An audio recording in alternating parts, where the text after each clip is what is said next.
Wake that ass up. Early in the morning. The Breakfast Club. Jess Hilarious, Charlamagne the guy. We are the Breakfast Club. Let's get in some front page news.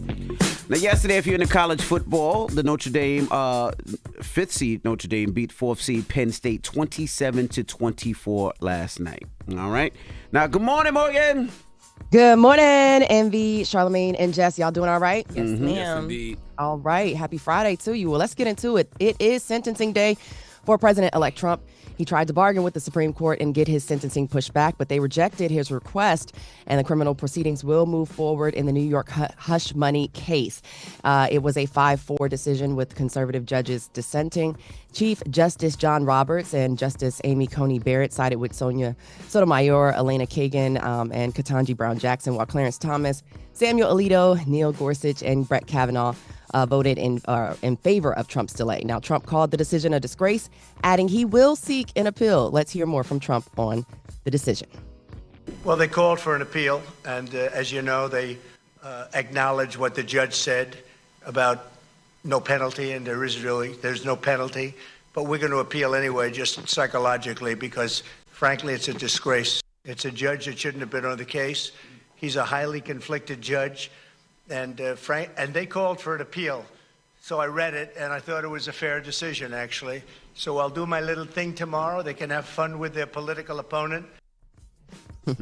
Yeah, he's talking about Juan Merchan. What's that? What's the sigh for? I just don't know who they think they fooling. Like, what type of political theater is this they gonna do today? Like, Trump isn't getting no damn sentence. No. What they gonna really put the 47th president-elect of the United States of America in prison? You think he's gonna get probation? No. Oh, please. They already said he's not. They So said they he's not already put him in said that he's prison. He's not not gonna going to be- ankle bracelet. That's my point. So what's the point of all of this? Like, They what said is he's even not. the point? Like, what is Well, the we'll point? see. We'll see at 9:30 what exactly happens. So, of course, this comes as he was found guilty of falsifying business records in connection to hush money payments made to adult film actress Stormy Daniels before the 2016 election. Again, the hearing is scheduled for 9:30 a.m. with inauguration with just 10 days away on January 20th. So Bunch of political theater that's gonna have cable news chatting about nothing all night long, distracting from actual real issues that's going on in the world. Come on, cut it out. Don't we love a distraction, aka TikTok? Just kidding. Speaking of the Supreme Court, though, they are set to hear arguments over the impending ban of the massively popular video platform TikTok. Now, under a signed law last spring, ByteDance's TikTok's Chinese parent company must sell the platform by January 19th or be banned in the United States over national security concerns. Now, TikTok is arguing that the law violates its First Amendment rights. However, there is a group of billionaires, former Los Angeles Dodgers owner Frank McCourt and Shark Tank investors Kevin O'Leary, that are looking to buy TikTok. The group did make a formal offer yesterday to buy the social media platform from its China parent company, ByteDance. But ByteDance has said on multiple occasions the platform is not for sale. So we will see again today what happens in regards to TikTok. Sell it to Frank McCourt. I don't understand why they would just want to shut it down. Like, it's billions and billions and billions of dollars on the line. But does it still It's make not a billions matter of of them billions? shutting it down. Period. It's a matter of them just shutting it down in the U.S. Yeah, in the U.S. That's what I was going to say. So they probably make billions around the country. We had Frank McCourt up here talking about it. I know that, but why shut it down? Like, why even shut it down in the U.S.? Just sell it to Frank McCourt, get the billions and billions of dollars, and keep it moving. Because if it's still profitable, they might look at it like, I'm still making profits. I don't have to have it in the U.S. It's still profitable everywhere else. You ain't got no choice if the U.S. going to ban it. Yeah, but it's still popular everywhere else. They're going to have it everywhere else. The only thing Frank McCourt is buying is the U.S. portion. All right, McCourt's y'all. only buying the 170 million users here in the U.S. Oh, so he's just buying the U.S. version of it. Oh, that's it. Yeah, that makes sense. Yeah. So switching gears, President Biden says his friendship with former President Carter taught him about strength. The president delivered the eulogy at Carter's state funeral in Washington, D.C. yesterday. Let's hear those comments. Today, many think he was from a bygone era. But in reality, he saw well into the future. A white Southern Baptist who led on civil rights, a decorated Navy veteran who brokered peace, a brilliant nuclear engineer who led on nuclear nonproliferation. I wonder when you lived a long life like President Biden has, and you're up there giving that speech. We all should be thinking about the day we go. But I wonder, how does it feel for somebody his age to be giving that speech, that eulogy at a funeral? Like, you know what I mean? Watching his friends, essentially, is that what you're getting at? Well, knowing that next. it's almost any time for him, you know? Not him next. Oh, my gosh. That's crazy. Oh. I mean, it could be next for any of us, but I'm just saying, you know, Yeah. That's a decent topic, but the main one that I wanted to bring up is the key between President Obama and Trump. I'm sure you guys talked about it. You know what I'm saying? Everybody wants to talk about it really quickly. Trump did speak about it to Fox News. He said it did look very friendly, and he didn't realize how friendly it looked until he saw it on Fox News. And he said, boy, look, they look like two people who really like each other, and we probably do. We have a little different philosophies, but they do. He said they do, in fact, get along very well. And then Kamala, you saw when Kamala looked back like, what's going on? Bro side eye. But many people say Obama took one for the team because nobody else was going to be willing to sit next to him. But while others say he bent the knee and kissed the ring. What do you guys think? Are the optics even that deep? Yes, I think I just think politics is all WWE. And, meanwhile, we out here, cutting off family and friends and business relationships because of who somebody chose to vote for. Like, stop running to kick that football, man. Cut it out. Politics is all WWE. It's really just that simple for me. They really could have been talking about the NFL. They could have been talking about anything. Yeah, but after you went so hard, calling somebody a threat to democracy and calling somebody a fascist, and now you just, chummy with the man. You told us he was a threat to democracy. To me, that's just terrible political optics. That's WWE because they sit next to each other. They could have said anything. Trump could have said, "You smell that?" Somebody farted, and he could have laughed. Like, you just never know. They was calling him a fascist, just like his VP called him Hitler. Would you giggle with Hitler? Meanwhile, Republicans demonize Democrats every chance they get. Bruce Fisher wouldn't even shake the VP's hand. But you got the last real leader of the Democratic Party, Barack Obama, laughing and giggling with Trump. Looking like, he is. He's kissing the ring. That's what it looked like. It did. I wouldn't say kissing the ring. I didn't say kissing the ring. It looked like a conversation. Well, you sitting there, somebody has a conversation. If you thought that's exactly what they said. If you really believe, because this is what they said, if you believe that this person is going to jail his political opponents, and you believe this person is going to seek revenge against his political opponents, you probably be in there kikiing too. All I'm saying, it just looks like terrible political optics after you've, used such crazy ass rhetoric against him. And by the way, I'm a person that's called him a fascist too, but not because of what Democrats said, but because of what I heard coming out of his mouth. But if you're going to use that type of rhetoric and then sit there and kiki with him after the fact, that's terrible political optics. You just don't know what they were talking about, though. Like you said, it could have been something quick. He just laughed and kept it moving, and we still not messing with each other. I don't care what you're talking about. If you showing all your teeth after you said that he was a threat to democracy. Nah, you don't know what that conversation was about, though. Man, y'all look crazy. You can't say he kissing the ring based off of a 2-second clip of them laughing. I'm not okay. Well, he was showing all his teeth, and you showing all your teeth after you said this man was a threat to democracy, and you called him a fascist. Come on, man, knock it off. That's not regular political rhetoric to use against a person, and then just sit there and act like it's all good after the fact. All right. Well, that is front page news. We'll see you next hour, Morgan. Yeah, we'll talk about the fires in LA at 7. Wake that ass up. Early in the morning. The Breakfast Club. Morning, everybody. It's DJ NV, Jess Hilarious, Charlamagne the Guy. We are the Breakfast Club. Let's get in some front page news. Now in college football, Notre Dame beat Penn State 27-24. And tonight, Ohio State takes on Texas at 7:30 p.m. What's up, Morgan?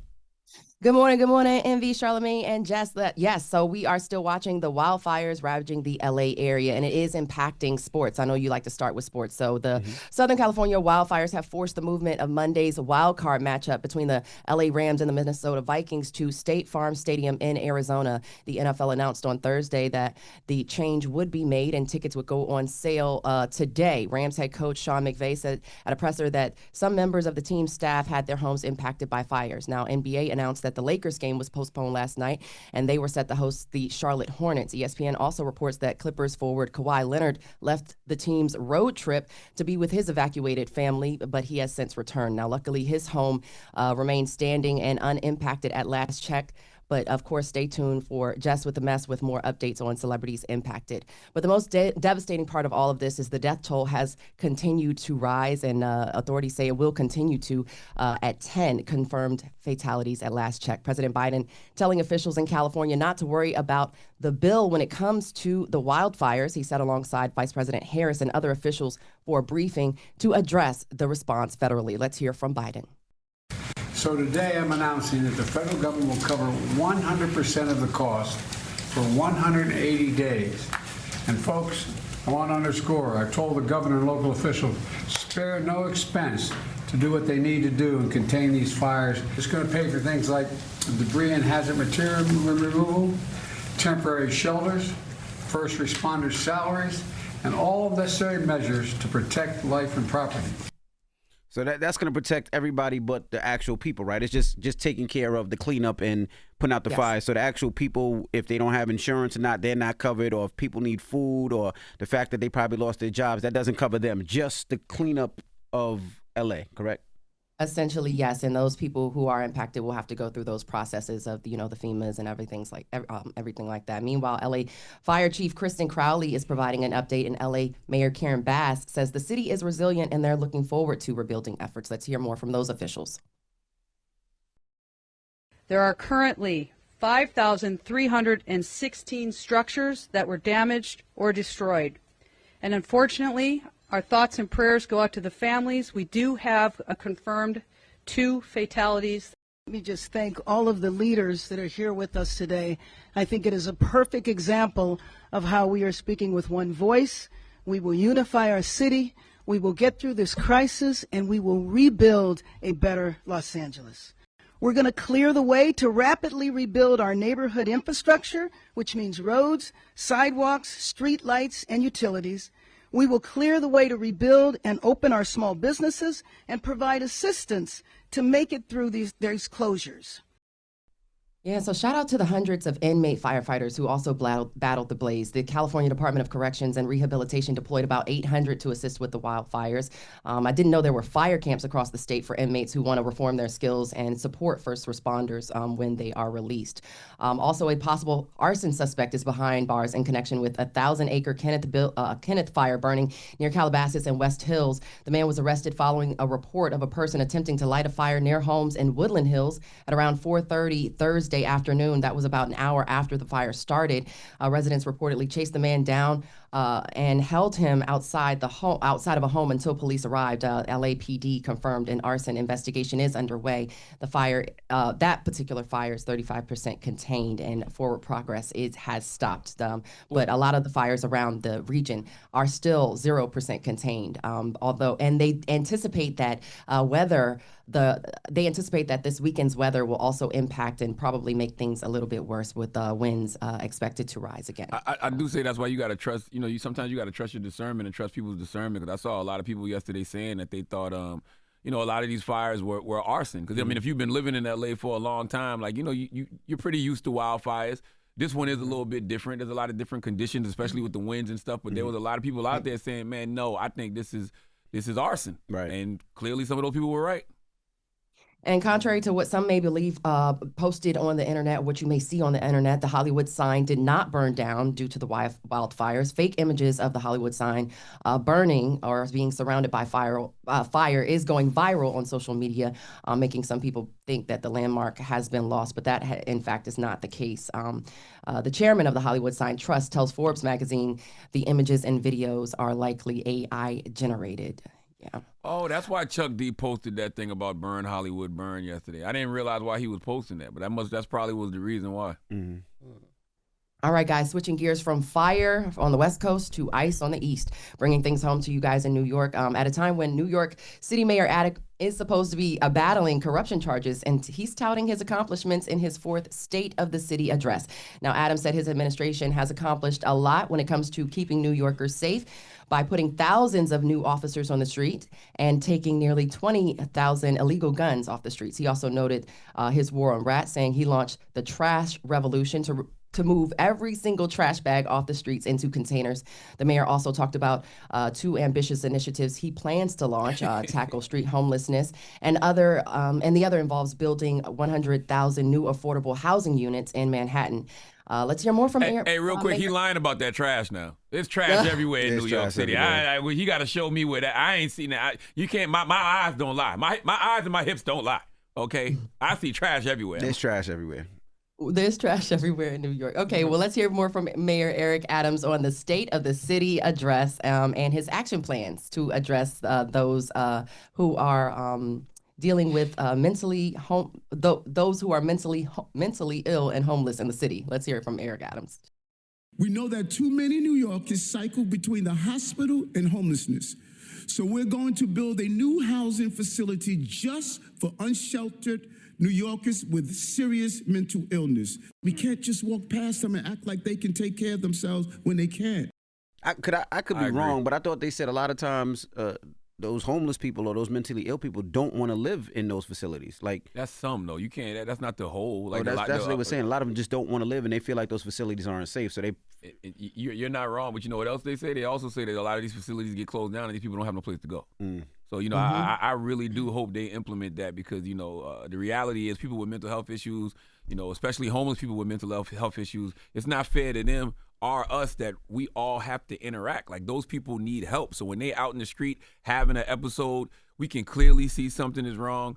You know, we have empathy, but if they coming at you or, you know, threatening people around you, the first law of nature is self-preservation. So you may have to do something to somebody with mental health issues because you still got to protect yourself. And that's not right or fair to them or us. So yes, I really hope they build this facility so they have some place to go. So that investment, $650 million, will expand support for the unhoused New Yorkers who are living on the subways.